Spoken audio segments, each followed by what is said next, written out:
there, welcome to Boxing Deep Dive. I'm Lyndon Hosking and great to have you along for episode number 38 of our weekly show. And don't the weeks fly by. And as always, we've got a massive show for you. My co-host who hasn't been here for a few weeks, Peter Maniatis. How are you, Pete?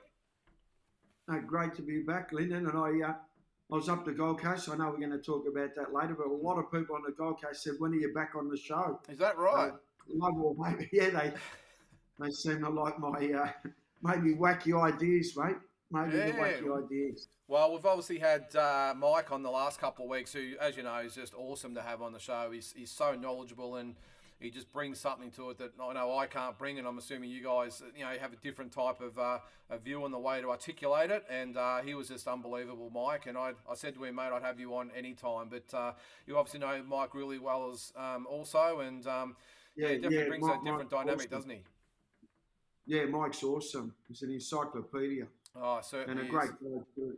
And your partner in crime's not here again, mate. We just seem to keep sort of like ships crossing in the night at the moment, and so no quiz again. Yeah, no quiz. Well, I tried to call in, and you were blocking me out of the quiz last time. Yeah, that's right, we did too.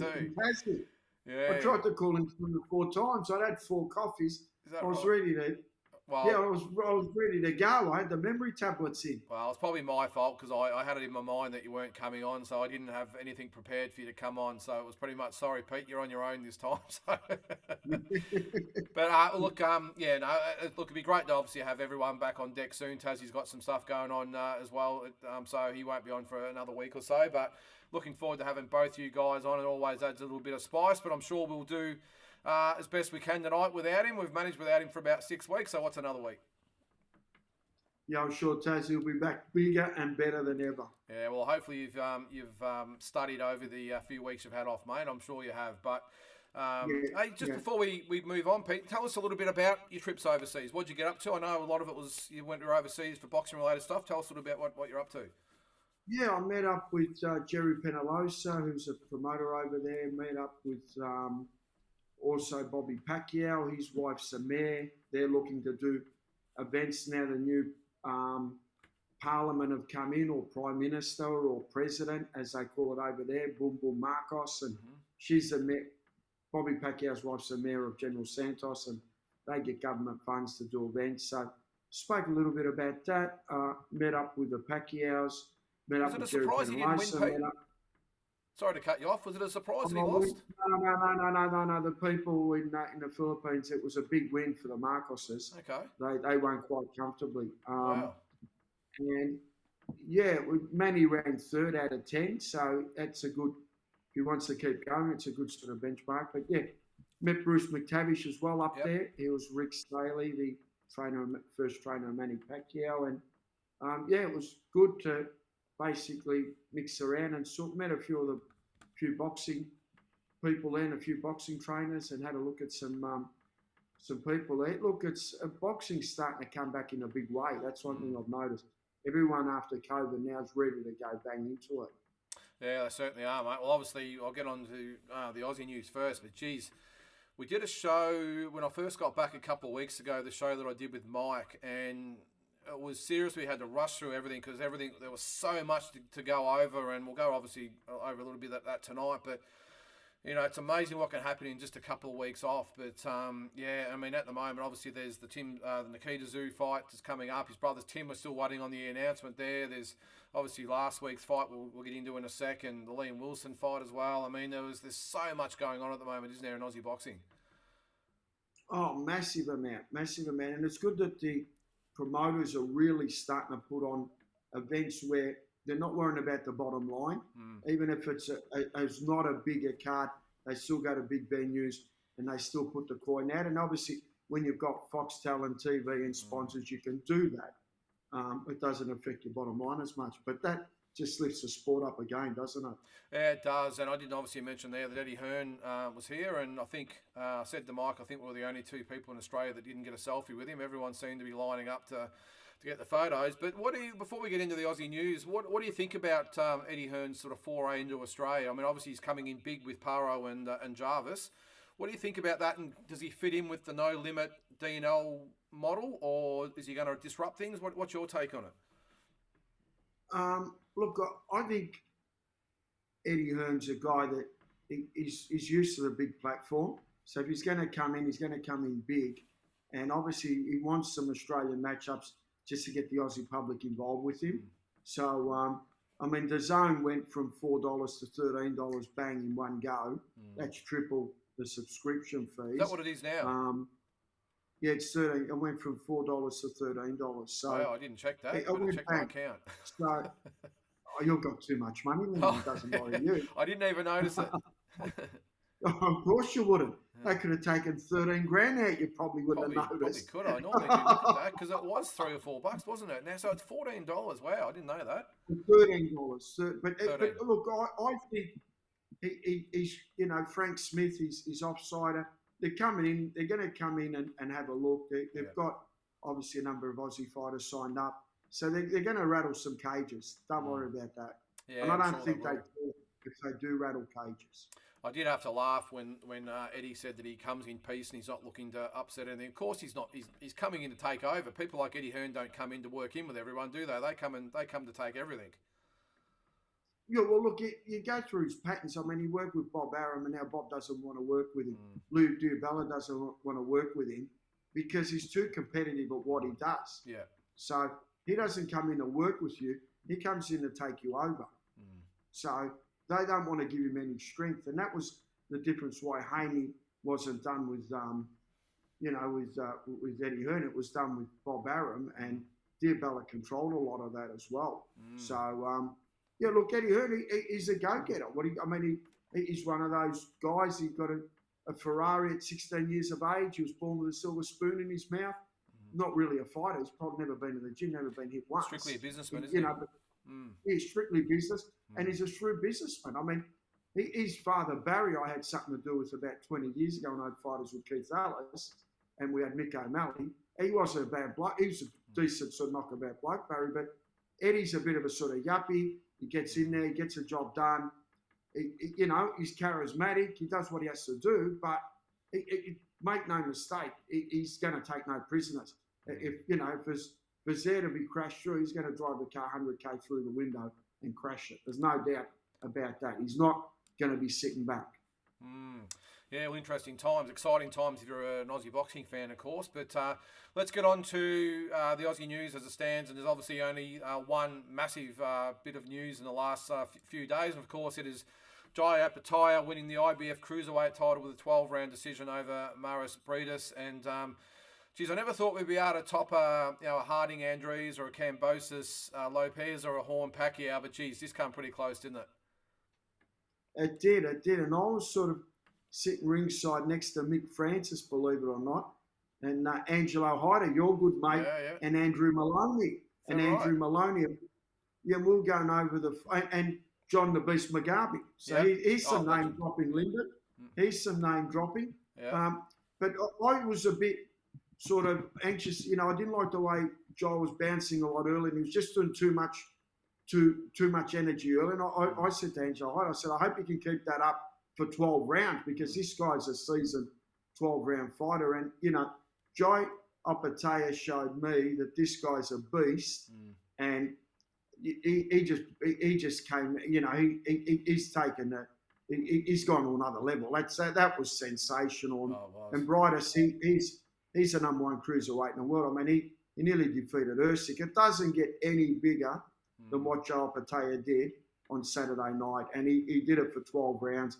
And had his jaw broken, I think, somewhere in the fight as well. It was mind-boggling. It was. And I think the only round that he showed any sign of fatigue or being hurt was obviously the last round when he was trying to hang on for dear life. And you couldn't blame him because, you see, after that 11th round, I think the first crack happened in the second round. I think the other crack happened in the 11th round. But we seen him go back to the corner after the 11th round. His jaw was hanging down. He had blood, pouring out of his mouth. That was a hell of an effort to get through the 12th round, and he did. He won 116, 112 times 2 and 115, 113, which is the way I had it. But yeah, I think there was some chatter online that maybe Breedis was hard done by, but I can't see how in hell you could possibly have Breedis winning that fight. No, look, it was a good win, and it was 5 years from when Jeff Horn defeated Manny Pacquiao. Day. Dean Lonigan, gee, seems to do it. And Mick Francis, that was a massive, that shook the world. Ben Kilty was just saying at the end, he called up the IBF president and that they were basically shocked at what had happened. And, it was a big upset on the world stage because Jai hadn't beaten anyone really that was up there, and it was his first big test, and we didn't know what we had in front of us. It was a bit like Cambosis with Lopez. We saw it evolve as the fight kept going, and what we saw was a world-class franchise fight. I mean, this guy could go up to heavyweight in 3 or 4 years' time and do damage. Don't worry about that. He's got all the tools. He's brave. He's tough. He punches well. He could possibly be a heavyweight world champion as well. Yeah, he's definitely got all the tools, hasn't he? And what I was really surprised about, because I must admit beforehand, I thought it would probably go the way it almost did. I thought that Jai would come out quick. He'd take a lot of the early rounds with his speed and his movement and everything else. And I just thought Breedis might catch up to him as the fight went on and maybe get over the top of Jai and win a decision. But it never came. As I said, the only round that I really saw that Breedis really won decisively was the last round. And that's when obviously Jai was hanging on for dear life. He could, with his jaw hanging down. But apart from that, that's probably the only real definitive round that I gave him in the fight. So it was such an awesome performance by Jai. Yeah, and look, Breedis, he meant business. We were backstage at the Wankers Joel Camilleri fought, and a few people wanted picks, and he wouldn't take picks. He said, I only do promotional picks. He was with his German promoter, and they said, no, have a pick, and he wouldn't do it. So he meant business. Like, he wasn't there to be taking selfies and stuff. He was. When I saw that, I thought, this guy's focused. He's not here to make friends. Yeah. He doesn't want to take a picture with anyone, and he's one of those guys that he generally thought he was going to win the fight comfortably. I could see that he had that demeanour beforehand. He thought that he was coming in and it was just going to be a walk in the park type of situation. He gets the defence out of the way and what have you. But he must have been really, really stunned heading back to Latvia Sunday night. He must have really been scratching his head. Oh, for sure. I think probably a little bit like the Lopez-Cambosa situation where, and obviously Pacquiao and Horn, I just don't think they really gave enough credit and respect to those fighters respectively. I mean, we all knew about those fighters, but I just don't think they came here, or obviously George went over to the States. I just don't think they expected what they got, and they paid the price in all 3 occasions. Yeah, look, with Jai Opetaia, it was basically, his form line, it was like going from Werribee, Bendigo into the Melbourne Cup. Yeah. But he'd been winning by 15 lengths. So as form students, where do we take? There was no win up against someone in the top 5 or top 6 in the world where you said, well, he beat that guy that lost to that guy, so we know he can do it. They basically did it the route where he basically didn't fight anyone that was rated and then just went straight for the jackpot, and it worked. I mean, that's unbelievable. Yeah. So they must have known what they've had. But he's been an Olympian and he's had the schooling. They would have taken him on sparring exhibitions. They would have known what he was capable of. And, Mick Francis and Dean Lonigan, they're not stupid. They wouldn't be investing millions of dollars if they didn't think he can win the fight as well. No, they wouldn't be doing that. And Breedis comes in, just has a soft defence, and we just wave him goodbye at the airport with a belt. Yeah, one thing I actually wanted to talk to you about as well, or ask you about, is there's been talk after the fight, and I've got the ratings coming up a little bit later. One thing they did speak about after the fight was there's talk that maybe they will, I'm not sure what was in the contract. I don't think there was a rematch clause if I'm not mistaken, but they are going to give him the rematch, but they're looking to fight Jason Waitley first. What's your take on that? It won't happen. I know for a fact Jason Waitley's got a big fight to be announced, and it'll be overseas. It won't be with Jai Opetaia. Yeah, I know that for a fact. Yeah, I did see. They haven't obviously announced it yet, so we won't mention it here. I can't announce it's not Waitley's, but I know who he's fighting. Yeah. And it's not Jai Opetaia. No, it's not. I just saw it mentioned. Jai Opetaia won't be able to fight for 8 months. Yeah, at least. At least 8 or 9 months. So. He's out till next year, at least March, April next year. So Waitley will be fighting pretty soon. I'll announce it pretty soon. Yeah, so I did. Find out I did. I probably got the same message that you got a couple of weeks back, or 3 or 4 weeks back, I think it was, and I don't know, they still haven't announced. But look, the only reason I asked, and I thought that as well, that I hope it doesn't happen, because with all due respect to Jason Waitley, he is in no way in hell earned a world title shot with Jai. And I know we've been over the ratings things and how it all works. I'm not sort of going into that, but I think that Jason Waitley, I think, needs to fight this next opponent first to even get anywhere near earning a shot with Jai. And again, I know how all the ratings work, but how can a guy that's had 10 fights against nobodies, and again, this is not personal to Jason, it's just facts and figures here, a person that's had 10 fights against no one even remotely resembling a world-class fighter can get a world title shot? Again, I just don't see it. I know I bring it up every week, but how can that happen? Because boxing's a business, Linda. Yeah, but is it? I know it's a business, but in a business, you've still got to run your business properly, and to have someone that's had 10 fights against nobodies, that would make money in Australia. I'm not sure it would it? I think it would. I'm not so sure. Wait, you can't repeat it. I think it would. He's an Olympian. Jai Opetaia is an Olympian. I mean, I think they could sell the fight, but it's not going to happen. I understand what you're saying, but Waitley will have a fight overseas, and he'll come back if he does win, and he'll get a shot at Jai Opetaia. Yeah, I hope it happens. Don't get me wrong, but just not now. Earn your shot. I mean, Jai earned his shot. I know, like you said before, he didn't actually, have a ton of world ranked fighters, but he's had 21 fights. He's fought the best Australia has to offer. The Flanagans and all these types of. He's beat those type of guys, and he's fought some overseas guys. Jason Waitley hasn't even beaten the best in Australia yet, let alone anywhere remotely the world. I mean, his record's full of Fijians, and I think he fought the Russian a couple of times, so I can't remember his name. But this is again not having a crack at Jason. This is me having a crack at the way boxing works. And you are 100% right. It's the way, it's a business. But in this instance, I know again Dean Lonergan's involved, so he can wheel and deal and get things done.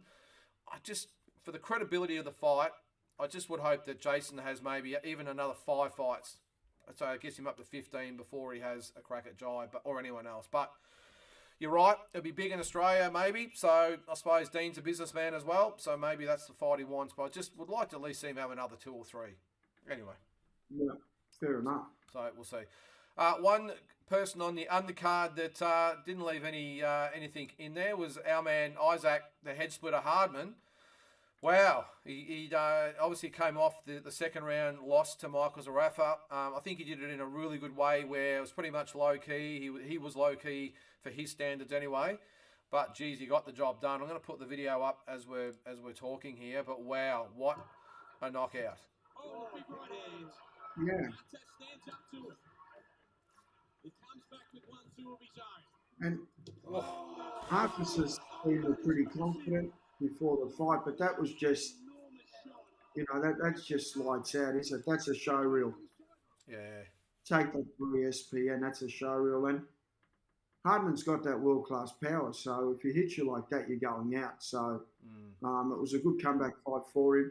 That'll get his confidence up now, and upwards and onwards for Issac. Yeah, and look, I did say on my Talking Boxing show on Monday night that it probably just showed a couple of things. One, it showed that, as I always say, you don't play boxing, and that's a classic case to look at. And that's what I said, that for all you YouTubers and footy players and social media influencers, have a look at that fight of the risks that are actually involved in boxing. This is not a joke. It's not a game.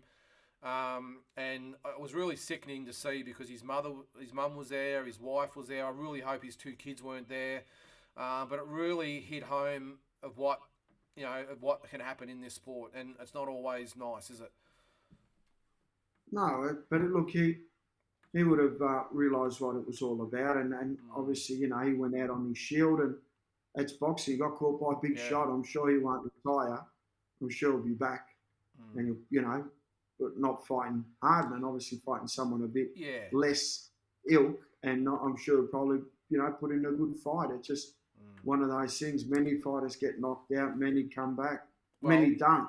Yeah, well, another saying, of course, is there's levels in this sport, and that obviously shows it. And look, I really felt for Bo, because as I said, his mum and his wife was there, but he got in there, and I was just going to ask you one thing that these fighters still haven't learned. I don't know whether they're not, the trainers aren't studying it or whatever's going on, but the amount of fighters I've seen that Issac Hardman's knocked out with that same punch, it's ridiculous. I'm not sure whether fighters aren't studying it or they just can't defend against it, but he always just seems to land that right hand first, doesn't he? That little short, sharp right hand, and it just does the job. The thing with Hardman now is he's had a lot of fights on a big stage and in big stadiums. So he's got that mentality now. He's used to it. It's it's no different to when the MCG 100,000 crowd and you've been there before. It's like your first game. A lot of these guys that haven't been now, obviously they stargaze a little bit or whatever it might be. But he just take nothing away. Hardman just hit him with a peach right hand and knocked him out. That's probably the best way to put it. What's next for Issac, do you think? I think he'll just keep rolling along and try and get back into the same position he was before the Zerafa fight. Whether he fights Zerafa, Zerafa. If Zerafa did win a world title, that the rematch could be Hardman and Zerafa in a world title, and that would make it even bigger. I think Issac, that first time they fought, I just didn't think he gave Zerafa the punch and respect that he had, and he treated it like a 4-round fight. I mean, he lost the first round in panic, obviously thinking Zerafa's a slow starter, and he just had to put some stuff together and realise it's a 12-round fight. I mean, he didn't have to be pulling a trigger that early and rushing in and running into a check left hook, as he did, probably similar to Ricky Hatton and Mayweather, and it takes you out, and that's boxing again. So, I'm excited to see what Issac Hardman brings the next few fights. I spoke to Issac over there. We sort of had a bit of a chat just before he went out to fight, and he's a good guy, and I hope he does really well. I respect him, and I respect his team, and he's a hard guy, and he's going to be making some noise. Yeah, let's hope he gets another crack at the big fights. I'm sure he will with DNL, and that's obviously the first step towards that. He's now 13-1. Hardest fell to 6-2. Let's go to one of the fighters you know pretty well, Pete. Ferrous Chevrolet. He was upset by Connor Wallace for the WBA Oceania title. I think there might have been another title in there as well. IBF Pan Pacific as well. But I was really impressed with Connor Wallace. I thought he fought a really good fight. I thought, as good as Connor was, I thought that Ferrous would have enough for him. But on the night, it just didn't work out that way. Yeah, look, Connor put in a good training camp. He's got Steve Della. Yep. Steve Della, he's trained Ferrous before. Ferrous came in with a new team. He had a new trainer in place.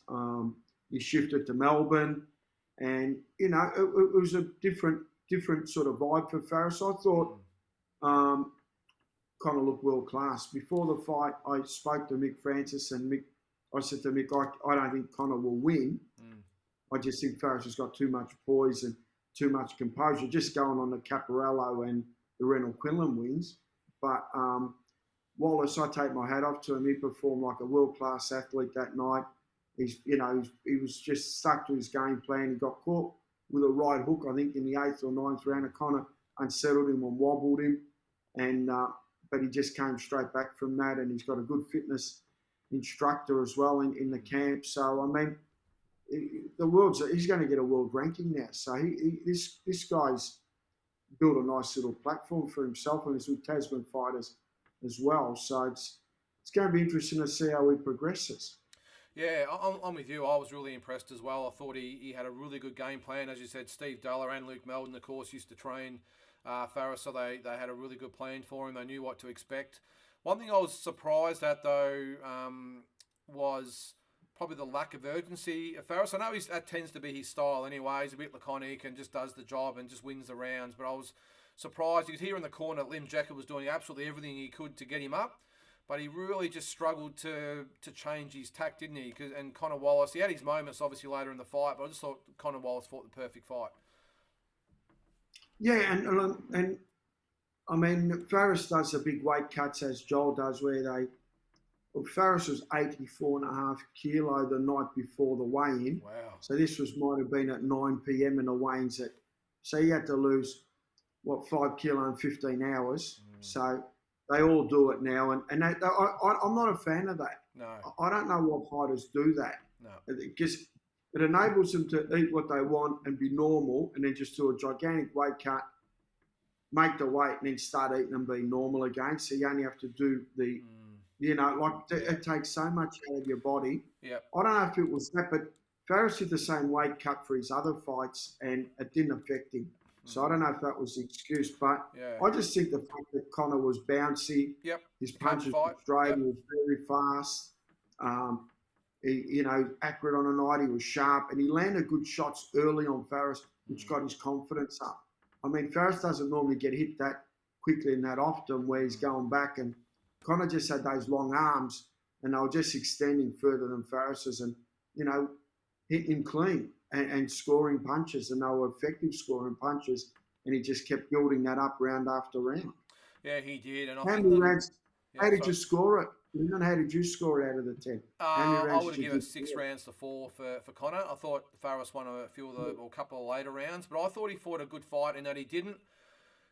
Like you said, he jumped straight out of the blocks and on to Ferrous, and I just think him being really taking the fight to Ferrous early really set the pace. You see a lot of the other wins that Ferrous has had against Caparello and Quinlan and all these types of guys.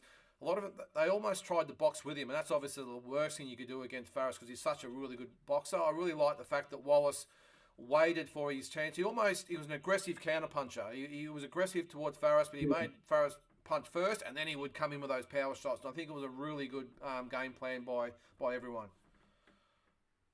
Yeah, it was, and he executed it. It's okay having a game plan. The next thing, can you execute it? And he did that. So, and he's a great guy. I mean, I've sort of met Conor a few times, and even though I'm on Ferrous's team, he's always coming up, and we're always having a laugh. He's like, we're all, he's just got a real good character to him, and Mick Francis as well now is with Tasman Fighters and the rest of the team. I hope they go out and win a world title.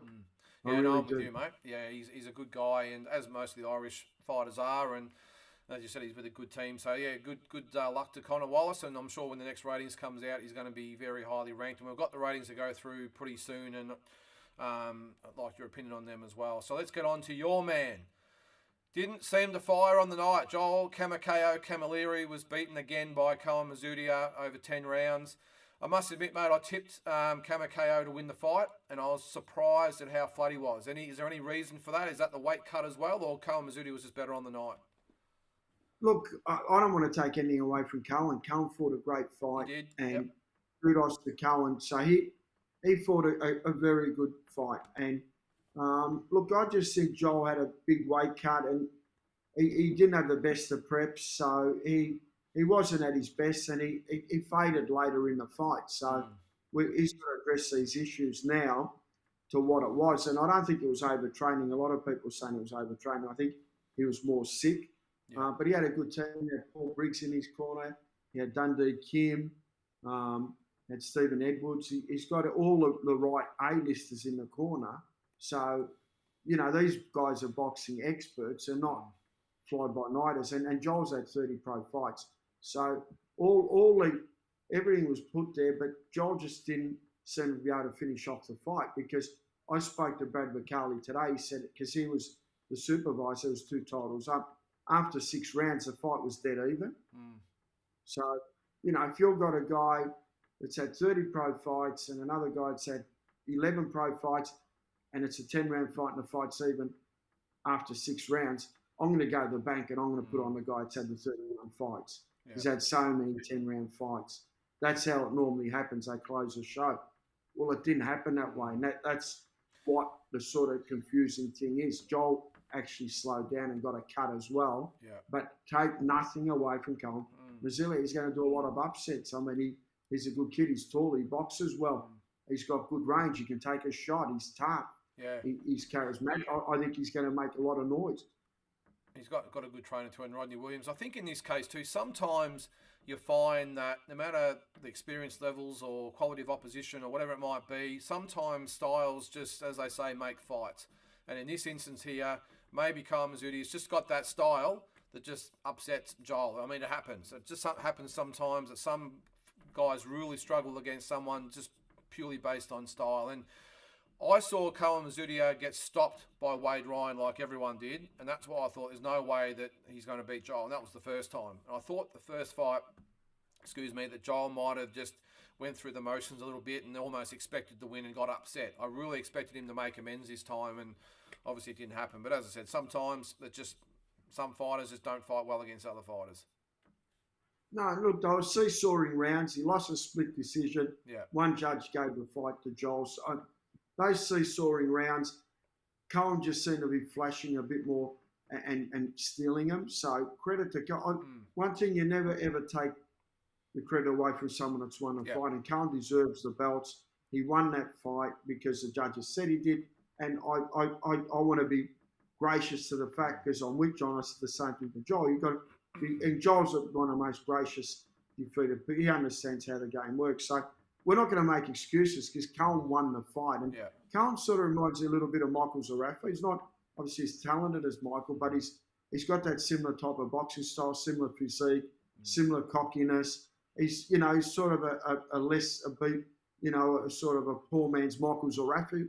We could say, and I'd like to see him fight someone like Mikhailovich or someone like that. I think he'd give him a great fight. Yeah, I really think he's got something to offer, and he'll start to show some things. And style-wise, he's a wrong fight for Joel. And you mentioned before Wade Ryan and mate, Wade Ryan's a southpaw, and he was in that fight. Cullen was in that fight right up to his ears, and he faded late in that fight, and I think it was only his 9th pro fight. That was the last round, I think it was, in the last round. So he's gone from there, and he's learned, and he's redeveloped himself. He's a very handy fighter. Don't worry about that. Yeah, no, it's a credit to him because he took the Wade Ryan loss and come back better. So he now moves to 10-2. Joel Camilleri moves to 22-8-1. I didn't actually mention before that Connor Wallace moved to 9-1. Ferrous Chevrolet moved to 13-2. Let's keep going through the card there, Pete, because a very talented young lady was on the card. She's won her first world title, youth title. Taylor. I've got Harrison there for some reason. Sorry, Taylor Robinson. Was it Taylor Robinson? Robinson. Yeah, sorry. I'm thinking Taylor Harris, and I put Taylor Harrison. Anyway, apologies to both. Taylor Robinson. Harris. He's a little bigger than her. She's a little bit bigger. She's a super middleweight. So I've got a little bit confused there. So apologies for that. So Taylor Robinson has won the IBF Youth World Title with a 10th round stoppage of Jocelyn Fernandez. And I must admit, I was really impressed with her performance. I wasn't overly impressed with the referee. I thought he let it go on for too long, but a really impressive performance by Taylor, who's been very active. Yeah, and I mean, the world's her oyster, really. She's got a good team behind her. Yep. She went in tough early in her career, suffered a close loss. I think that taught her a lot. And now she just seems to be growing from strength to strength, and she looks the part. She fights well. I think she's going to get a good opportunity with DL events. Yeah, no, I agree. I don't think there'll be too long before she'll be fighting for the real version of the world title, I wouldn't have thought. She's only young. I think at the moment just trying to get the fights into her, and she's had obviously a really good amateur career. So she moved to 6-1. Fernandez is 11-2. But yeah, I really liked with Taylor how she, like you said, she lost the decision to Shannon O'Connell, but she took it as more of a learning experience and just got straight back on the horse and come back, and she's obviously improved as a fighter. So I think obviously with D&L and Tasman fighters behind her, I think, as I said, she'll get a world title fight pretty soon. So yeah, a real talent and very marketable, of course, as well.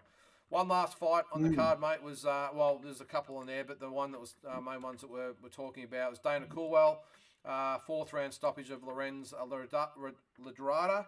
I thought he was really impressive too. And I think I made a point on last week's show. I was really happy they've sort of taken him off the main event sort of pedestal for the time being and just got him back just to being on these cards and just get some fights under him. I think they might have put him up too early, and I think this is a really good decision just to bring him back a peg and get a few wins under his belt. Yeah, but that fight would have cost 25 grand to put on. Yeah. He might have been on 10K. The Filipino would have been on 8K or whatever, and airfares and hotels. And Dana probably wouldn't have brought anyone into the venue. And that's where you got to take your hat off to Tasman fighters and DL events. That where there's 25K of sponge out of the budget into it to give Dana Cornwell some activity. And that's what you call investing money into fighters and not worrying about the bottom line, because he could have easily been left off that card. Yeah. They had enough fights. But they put him on and they give him that development and he keeps rolling on. And I really like what I see with Dana Cornwell. He's got a lot of skills, and I think he's you know, I really think he's someone to look at in the future. Oh, for sure. So he's only had the 10 fights now. He's 8-2, and those 2 losses, they were desperately close. He could have easily won both of those fights. Well, obviously, it was Jake Wiley and the last guy, I can't remember his name, from overseas. Both of those fights could have went either way. So I think I'm with you, mate. And obviously, we've been promoters ourselves, or are promoters ourselves. So we know what it takes to invest. And you're right, it's a big investment by Dean Allen Tasman. So let's hope he rises up the ladder. Ladrada slipped to 11-3-1. In that fight. 2 other fights on the card, mate. There was Miles Zalewski, impressive 6-round stoppage over Shiva Mishra. Zalewski is 11-2, Mishra 8-6, and then another impressive fighter, David Neuka, who moved to 4-0 with a second-round knockout of your man, Lewis Masters, who dropped to 1-3. It was a ripper card, wasn't it? It was. Louis Masters rocked David early in that fight and had him wobbling around. I mean, he's like a little Mike Tyson, a little bull. He's just gone, for a guy saying he had one amateur fight and then straight into the pros. He's going to need a bit of 10 to 11 care now and just be brought back to. But he is probably one of the most dangerous 1-3 guys going around. Well, yeah. At the moment, the 3 losses he's had have all been against pretty credible opponents. So you're right. They probably just need to bring him back a cog a little bit. Yeah, but he'll do a lot of damage. No doubt about that, because he can punch. But getting back to David Neuka, he looks the part. I mean, he's won a Commonwealth gold medal. He went to the Olympics. He's 6'4", 6'5", a good kid from Hamilton, New Zealand. He's got obviously Tasman fighters and DL event with him now. So he's going to start to get the matchups that he needs and a development. I mean, they're talking about he's got the same ability as Jai Opetaia. They're talking that type of. I mean, and let's wait and see. I mean, he's had 4 pro fights. It's hard to tell, but they're mentioning him in the same cloth as Jai Opetaia. So time will tell.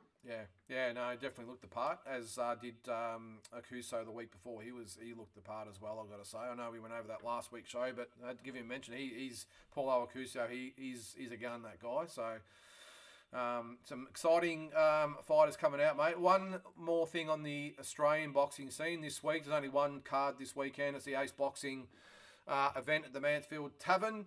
Always does a great job up there, does Angelo DiCarlo. So we've got Justin Frost, 12-2-1 against Dean Thomas, 6-2 for the Australian lightweight title. Luke Modini, 7-0 versus Patrick Anenia. Is that how you pronounce it? Anenia? Yeah. I'm a massive back for Luke Modini. Yeah, 7. That's Australian Cruiserweight title. Billy Limov, 8-3-1 against Cody Beacon, who's 2-1 for the Australasian middleweight title. The other one was actually for the Australasian Cruiserweight title. So, yeah, good card up there. There's sort of, it's you know, a lot of these cards are sort of just being lost in the mix of all these big cards we're going on. But we need these type of events just to keep those young guys coming through. 100% you're doing. Angelo DiCarlo does a great job, and it's good to see. Just keep pumping these shows out. And I think he could be on Foxtel. Mate, his last few shows have been on Fox, so hopefully it's on Foxtel. We can tune in and watch. Does it mention anything about being on Foxtel? No, I don't think it does. That's a beIN Sports, yeah. So I'm not quite sure. No, beIN Sports is Fox. Does it mention that? What's on Fox? Yeah. Oh, yeah. I don't know. I'm not sure whether maybe the fight's big enough for that, but either way, I'm sure they'll pack it out and get a great crowd there anyway. And as I said, we need these type of promotions as just the one shelf below all these big TV fights, and the more the merrier, I think. All right, let's get into a couple of other things still in the Aussie scene, because there's not a hell of a lot going on in the world scene at the moment, so I've dedicated pretty much this whole show to the Aussie stuff. I'll just put this up there. It might be a little bit hard to see. Hopefully you can make sense of it there. I want to go over the current ranked fighters, Pete. So at heavyweight, we've got Dempsey McKean, IBF number 10, WBO number 9. So some good opportunities for him coming up. At cruiserweight, we've got Jai Opetaia, who's now obviously the IBF champion. Jason Waitley's IBF number 10. So you've heard what I've had to say about that one. I'm sure there'll be a fight at some stage, but surprisingly, Jason is number 10, so good luck to him. light heavyweight. Now, this one, mate, I've got a feeling this one, I've put an asterisk beside this one, Ferrous Chevrolet, ranked with all 4 sanctioning bodies, I've got to say. I've got a feeling after that loss on the weekend that ranking will be gone. What do you think? Is that the case? Well, he's 15 with a WBC and 15 with a WBO, so that will go. Yep. There's no doubt about that. 11 and 9 with the IBF. I mean, you know, they might drop him back 4 or 5. They might drop him right out. You don't know. It's just you just got to see what the movement is around that kind of, you know, who's won and who's lost. But he is in grave danger there of keeping those ratings. More than likely, he's going to be dropping right out, and he won't have any more ratings. That's what normally happens. And Conor Wallace will probably Conor Wallace, two of those. I mean, he'll go in. So he'll win the IBF. So he'll go in, and Ferrous is IBF 9. Conor will probably go in 13 with the IBF. He won the WBO Oceania. Ferrous was 11. He'll probably go in 14 or 15 with the WBA. WBO and WBC might not rate him yet. Yeah. So it just depends how they kind of write letters in and petition him if they're going to go down that path. But he'll definitely get an IBF and WBA rating, going on the fact that he won the Pan Pac, IBF Pan Pac and the WBO Oceania.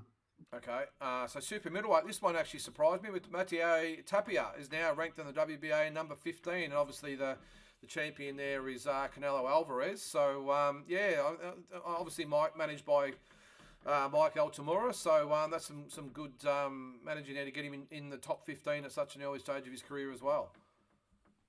Yeah, but Taylor was actually ranked 11 at one stage or 12. Oh, was he? So he's dropped. Yep. Yeah, and I don't know, is he still with MTK? I'm not sure. He had an end operation. Yeah. Is Mike the manager? Mike's, he's always with Pro Bellum, I think. Yeah, I'm pretty sure Mike's the actual manager. So is he with Pro Bellum, is he? Yeah, Pro Bellum, yeah. So he's WBA 15, so it's a start. That's a good effort. Obviously, Canelo's got a few important fights in front of him at the moment. The odds are he might get a shot at the next champion, I suppose, after Canelo, but we'll see. Of course, at middleweight, a bit happening there. Michael Zarafa, WBA number 4, IBF number 2, WBO number 7. Issac Hardman now is still 13. Maybe he might. I doubt he's going to rise any after the weekend's fight, would he? He'd probably stay at 13. No, it was a non-title fight, and it was a non-rated fighter, so I think he'll just stay where he is. So, obviously, Triple G is the WBA and IBF champion. Demetrius Andrade is the WBO champion at middleweight. So, they dropped down to super.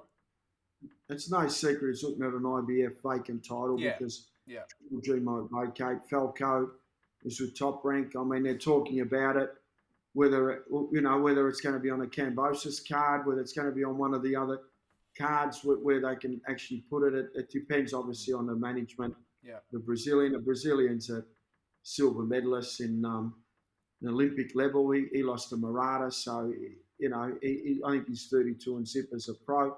I've seen him a few times. He hasn't impressed me, but the last few fights he actually has kind of started to kick in a bit and be more of a pro. Yeah. It took him a long time to adapt because as an amateur, he looked outstanding.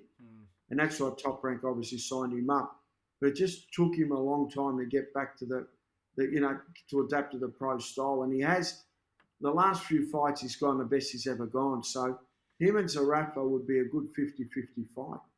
Okay, yeah, well, we'll remain, looking out to see what's going to happen with that next. Obviously down the super welterweight, Tim Tszyu, we all know he's ranked number 1 of the WBO, but he's also number 2 of the WBC and number 3 with the IBF. So obviously Jamal Charlo's the one there. I have sort of heard along the grapevine that there might be a couple of stumbling blocks in the way with that Charlo fight. Hopefully it all comes off and we can get announced for later in the year. Look, what I think I would be doing if I was, if you and I were promoting Tim Tszyu, I'd be pushing hard for the WBO shot because I think Charlo might let that belt go and Tim might get a crack at a vacant title. So, because, every organisation charges between 1% and 2%, 1.5%, whatever, off your purse, whatever your purse is for world title sanction fee. So the promoter pays a sanction and there's always a percentage off your purse. So if you're paying that, you might be paying 6 or 7% off his purse. to sanctioning bodies. I mean, that's a lot of money once you pay your manager, your trainer, your taxes, promoter, your expenses, whatever, and then you got to pay 6 or 7% as well. Look, he's the undisputed guy. He might be sick of that, so he might think, you know what? I'll let the WBO one slip. I don't care. I don't want to fight Tim. That could be a possibility. Why does he want to fight Tim? Maybe he wants bigger. I don't know where it sits, but the vibe I'm getting, I don't think he's going to fight Tim. What do you think? Yeah, that's what I've sort of heard as well, that it might not be as easy as what we might have been led to believe, in that the fight was pretty much done. And I'm like you, I'm sort of hearing a couple of things contrary to that, but hopefully we're wrong and they do get the fight. But I'm with you, Jermell Charlo. I mean, all these guys that win the undisputed title, if I was in their position, I'd be like, okay, I've won the undisputed title. Now I'm just going to concentrate on maybe one or two of them and let the others go, because like you said, the sanctioning fees and the rooting around with the sanctioning bodies and all the politics involved and the payoff money and all that sort of step aside money and all that sort of stuff they have to go through. I think once you've achieved it, I don't think you've got to keep all 4 belts. I think in this era it's just too hard. But anyway, we'll see what happens. So hopefully we'll get some sort of announcement soon. Let's go down to super lightweight. Liam Parrow is ranked WBO number 1, IBF number 3. Both of those belts are held by Josh Taylor. He's kept hold of both of those belts and let the other 2 go. So that's probably bodes well for Liam Parrow, being ranked that high with both organisations, that he's got to be in line once the Jarvis fight's over. That's a fight that we have to talk about rather than the ratings. Yeah. And that's, I mean, Jarvis is a big guy. I mean, we don't know what he's going to be like up in weight. He would have been starving himself to make the weight that he was making, featherweight and then junior lightweight. Now he's up to 140 pounds, 63 kilo. He might be a bull. He might have been, this might be his, Jeff might have kept him back, and now he's got him cherry ripe. And we know he throws a lot of punch. I mean, obviously Liam Parrow starts a favourite, but this is a situation where Brock Jarvis gets a free hit at the number 1 in the world and gets his shot at the title with nothing to lose.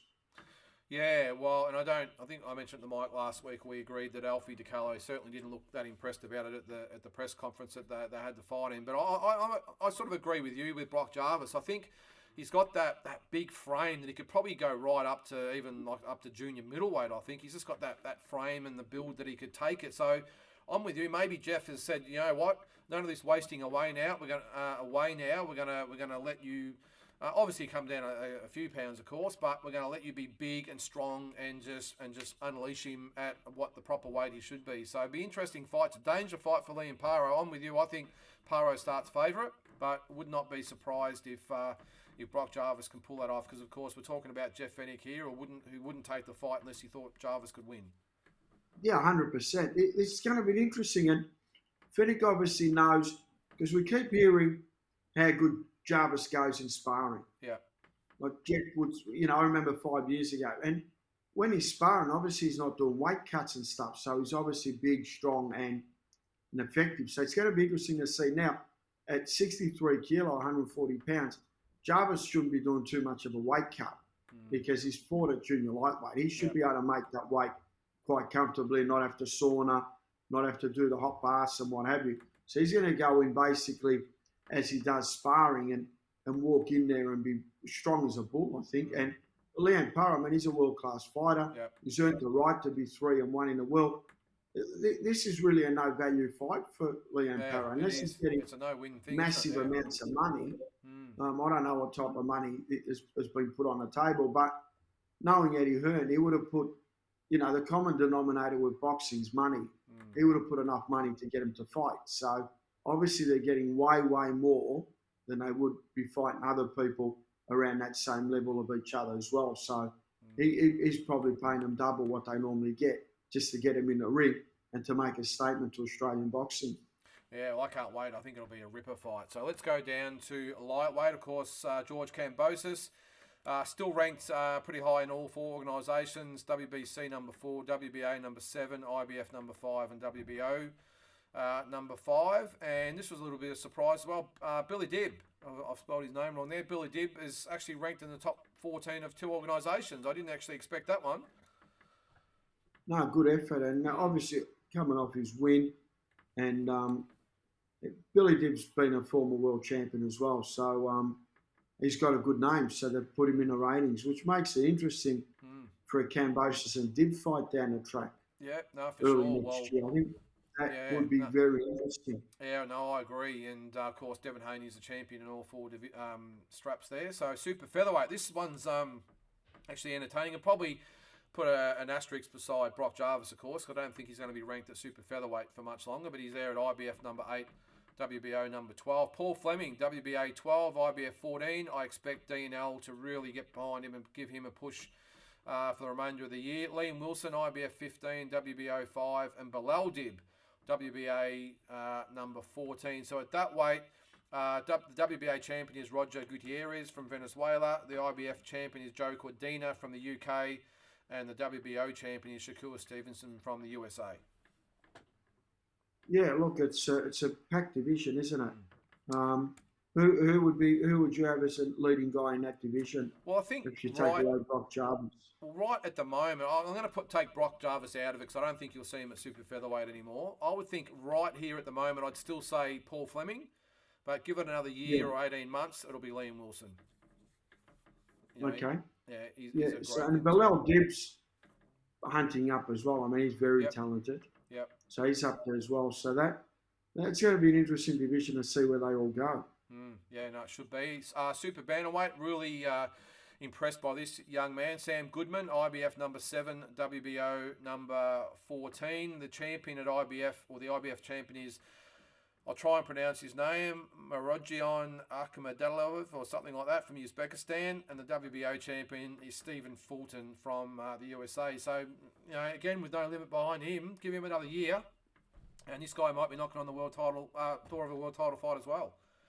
Yeah, lighter weights as well. It's possible to actually get a world title because you don't have to pay $1 million. So, a couple of 100,000, $250 US, you'll probably get the world champion down here. So, Sam Goodman's got good sponsors behind him as well. So, he might be able to get a world title shot in his own backyard. That'll be interesting. Would be great. Interesting to see how he goes.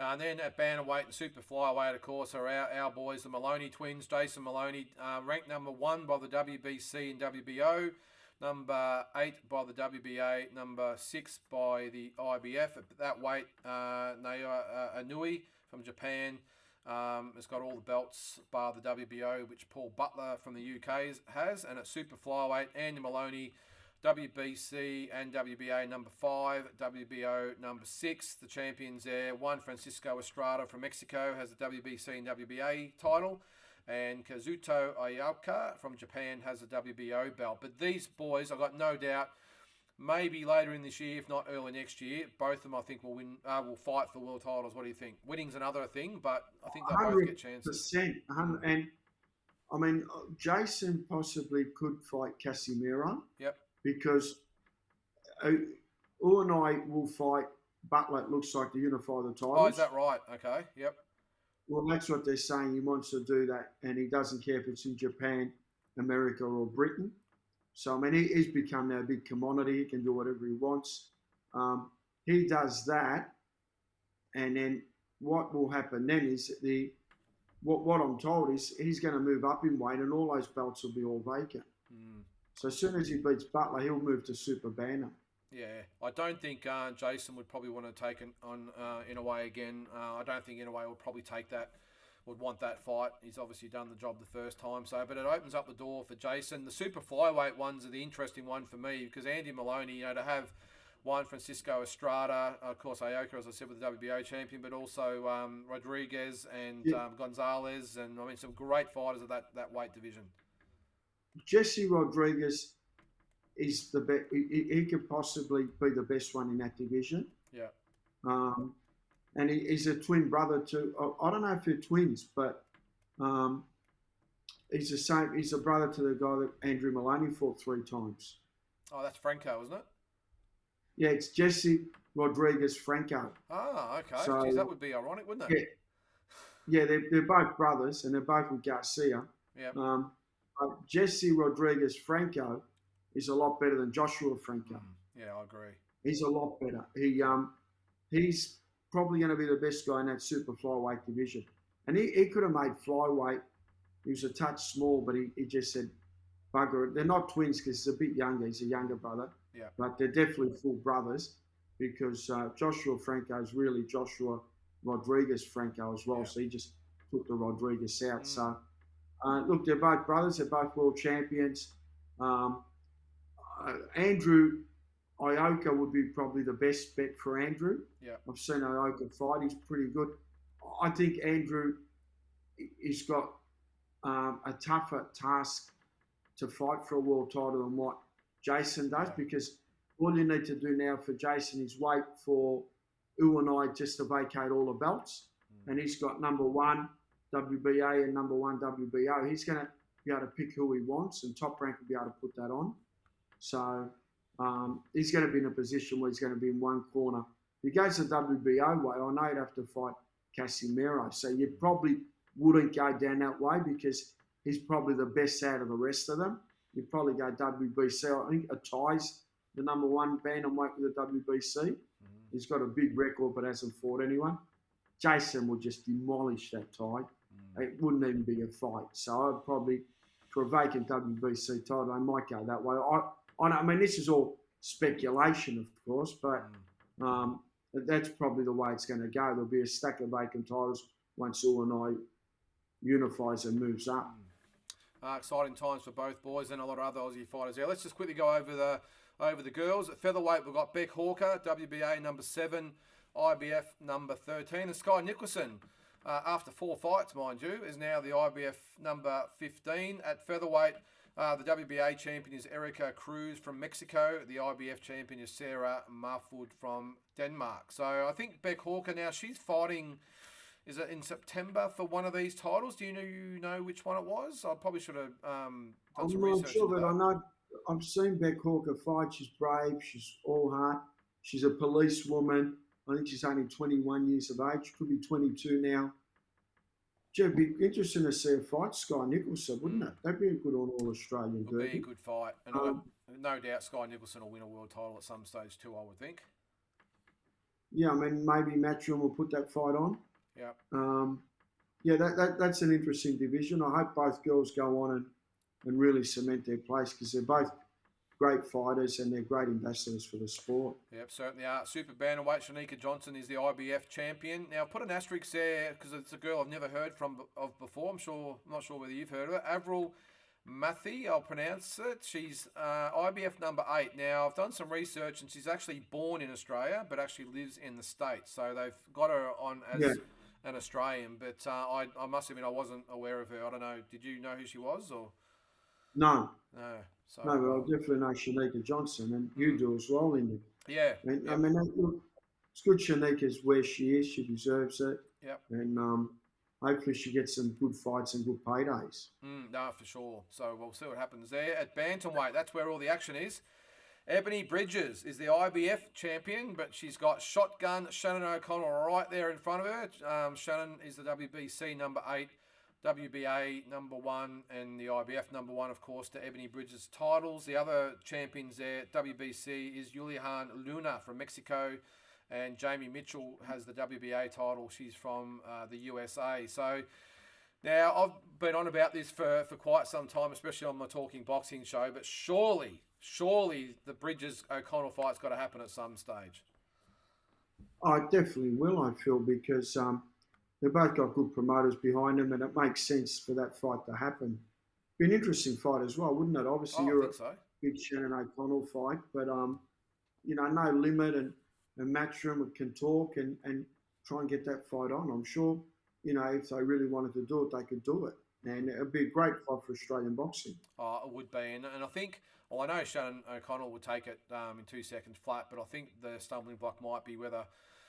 Eddie Hearn wants to throw her in the cage with Shannon at this early stage, I suppose. But wouldn't that be a great follow-up to the Parrow Jarvis fight to do the next one in Australia being Bridges and O'Connell? I think it'd be massive, and I've got no doubt that fight could carry the card. I've got no doubt at all about it. Why not? Why not? Yeah, it could be interesting to see which way Matchroom go here because they'll definitely be trying to match Aussies versus Aussies to make a statement. Yep. And they won't be mucking around. they've got a big budget and they pay overs, and that's what tends to get the fights put together when you pay massive overs. All right, one last one there, mate. Super flyweight. You've got Susie Ramadan, WBC number 12, and Viviana Ruiz, who's the IBF number 11. Now, I had to do a bit of research on Viviana Ruiz. I did know she's actually trained by Ben Sava at the Australian Boxing Academy. I'm not sure, she might be maybe born overseas and is based here, but either way, she's the IBF number 11 at WBC. Lourdes Juarez from Mexico and Michaela Lujan from Argentina has the IBF belt. So plenty happening with the girls as well, and I'm sure Taylor Robinson won't be too far away from a ranking there as well, I would probably think. So plenty happening for the girls as well. Massive. Isn't it great for boxing that we've got so many females now making their mark in the world stage? And it's good. Good to see Susie Ramadan. I mean, she's a shoo-in to be inducted in the Boxing Hall of Fame once, the Australian one, once she retires. Yep. She's a pioneer legend of the sport. And, it'd be interesting to see where it all goes for Susie. I think Susie's in her early 40s now, maybe looking for a late shot at a title to I think she's with, cap off a marvellous career. Yeah, I think Barry Michael might be involved in some way in the next fight as well. But I know she's got another fight coming up soon. So good luck to Susie, and hopefully she can get another shot before she retires. And who knows, maybe she might do what Shannon O'Connell did and fight maybe Taylor Robinson in a real good Aussie scrap. So we'll see what happens there. Speaking of the girls, mate, the only thing I've got for the world news here is this one. Clarissa Shields and Savannah Marshall will meet on September 10 in the UK. Really excited to see this one. We've just obviously seen the biggest women's fight of all time between Katie Taylor and Amanda Serrano, but this would have to probably be the number 2 of all time, I would think. Yeah, Clarissa Shields, what an athlete, what a fighter. I mean, this will be a very, very good fight. I can't wait for this one. I've been watching both girls closely. I think this is the most excitable out of all the female fights for me. I really want to see this fight. And the bigger girls going at it, I think they're middleweights, aren't they? So it's at 160. So, I think out of amateur and pro career, she's only ever lost one fight, and that was to Savannah Marshall. So I think it'll be an awesome fight as well. And it's good to see that people are actually getting excited about female boxing. I mean, even up to a couple of years ago, it was, we encouraged them, but there wasn't any real big fights that were really making headlines. Now we've had 2 within the space of a few months. It's great. Yeah, of course. It's so different to football and stuff. It just takes people a little bit of time to get used to the concept. But once they do, they realise, it's all action and it's great value, and you build up the profile, you build up the characters, and people watch. And that's what's going to happen here. They'll get a big fan base.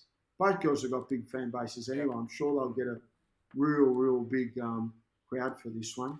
Yeah, no, for sure. And, that should be a ripper. Just a couple of things to go through, mate, before we finish up tonight. Let's get on to the talking points. Last week I had about 8 or 9 for Mike. I sort of threw them at him, and he did really well to answer them. This week I've only got the 3 that I want to go over, because we're obviously we've been talking about the Aussie stuff all night. But let's get into the talking point number 1. What do you think about this? Tyson Fury should vacate the WBC title. He's come out and said he's retired, but technically he's got 9 months, I think it is, before he has to give it up. Do you think he should do the right thing now and give it up and let other fighters fight for it, or hang on to it as long as possible? Yeah, but did he retire with words and a letter to the WBC, or did he retire just with the salami media where you say I'm retiring, the media don't put it in boxing? Yeah. Well, there you go. Well, you can't do it unless it's in writing. As you know, Lyndon, in any type of business agreement, unless it's in writing, you've got nothing. Yeah. So you think he should put it in writing? Wants. If he's retired, as he keeps saying, put it in writing. Yeah. No, but he wouldn't have put it in writing, because now the talk is he's going to come out of retirement. He's not. He just wants more money. Yeah. And this is a great way to build up the fact that you will get more money on coming out of retirement. Yeah. So it sounds better. It looks better, but he's still got the belt. So there's no real retirement. It's just a media spin that he's doing, and he does it so well. Yeah, he does. He builds the media well. And I think we've talked about it in the past few weeks anyway. I've just got a feeling that he's going to wait and see the result of Joshua and Issac. And I think if Joshua wins, the odds are that he'll come back. I doubt he'll come back for Issac. I'm just not quite sure whether Issac you'll be able to get up for him, but no doubt he'll get up for Joshua because that's $1 billion fight. Yeah, that's Wembley. That's 92,000 people. What's that? Jim Diamond song they all sing before the Sweet fights. Caroline. Sweet Caroline will be going. There'll be beers getting poured everywhere. It'll be mayhem. Probably the biggest, one of the biggest heavyweight That's something. of all time. Why don't we get boxing deep dive there, Lyndon? Wouldn't that be good? Us in the background with Tassie too. Oh, I'm not sure Tassie behaved himself over there. Look, mate, if you can hit your mate up, Eddie Hearn for some hit Eddie Hearn up for some tickets on there. But I've got a feeling they might be a little bit hard to come by, even though there's 92,000 available. We don't want bleachers either. No, we need that. No, well, Tassie won't go unless he's ringside. So you got to do. We want red cup, and don't you dare ask us for a credit card either. Yeah, has to be on a free. Yeah, I'm feeling there'd be a few zeros involved there. Let's get on to talking point number 2. Canelo Alvarez should forget the 175 pounds. Let the Bivol fight go. Take the loss, move on, and just stay at 168. What do you think? Yeah, but that's basically after Triple G. He's going to be fighting Bivol at Super Middle. That's the talk. So that's a smart move because that's basically his sort of pet weight now. At light heavy, he just gives away a bit too much, and he can't afford another loss for his franchise to cop another loss to Bivol. And if they ball him down to a super middleweight situation, he's going to come in a lot weaker as well. And I'm pretty sure, after what Canelo knows about him now and the way Canelo neutralises his opponents, he'll be pretty comfortable in a rematch at super middle with Bivol. And Bivol's one of these guys, you can tell he just loves boxing, but he hasn't made the money of Canelo. He's just got his first payday. So, so let's just go money figure. Say he would have got 7 or 8 million to fight Canelo, the first time. They're probably going to offer him 16, 20 million for the rematch. What's he going to say? No. Yeah. When if he fights the next bloke, he's probably going to get 3 or 4 million. So I'm going to knock back 20 million or 18 million in front of me. Doesn't happen. They always take the money. You'd cut off your arm if you had to make weight, wouldn't you? Just for that type of money. So I'm sure. But it's a big stage as well. He'd be saying I can make super middle and beat him again. Yeah. All right, mate. Last one here. Big Daddy, so Lucas Brown deserves to be taken seriously again. Now, I think we all sort of fell off the wagon, or whatever it is, when he lost to Gallen. I think that was a pretty embarrassing loss for him. He's had 2 good wins since then, especially the last one. Do we take him seriously again as a world-ranked contender? Look, he's a heavyweight, so we saw what happened with Junior Farm. I mean, one punch away from disaster, so... He's got the experience. He's a former world champion. He, he's not overly old, but he's, in the 40s mark. So he's not a young cadet anymore. But of course, you got to take him seriously. He can do damage. He's a professional fighter. He's been there before. He deserves respect, and he deserves to be taken seriously. Yeah, no, I agree. I was one of the ones that was horrified by the performance against Gallen, but I think if you look at it, that he's come back now. That last fight, obviously they didn't expect him to beat Junior Farah. They didn't bring Lucas Brown in to beat him. They brought him as a stepping stone. So I think listening to what Lucas Brown sort of had to say on social media, I think he's not really interested in the titles and all that now. It's just about payday. So if you can go to England or even the States and get some good money fights over there, why not? Good on him. Yeah, of course. Well, he looks apart and he turns up to fight. He's just got to get fit now, and we just got to forget the Gallen fight. That was just a bad day at the office. Do you think there's a possibility of Huni fighting him, or why not?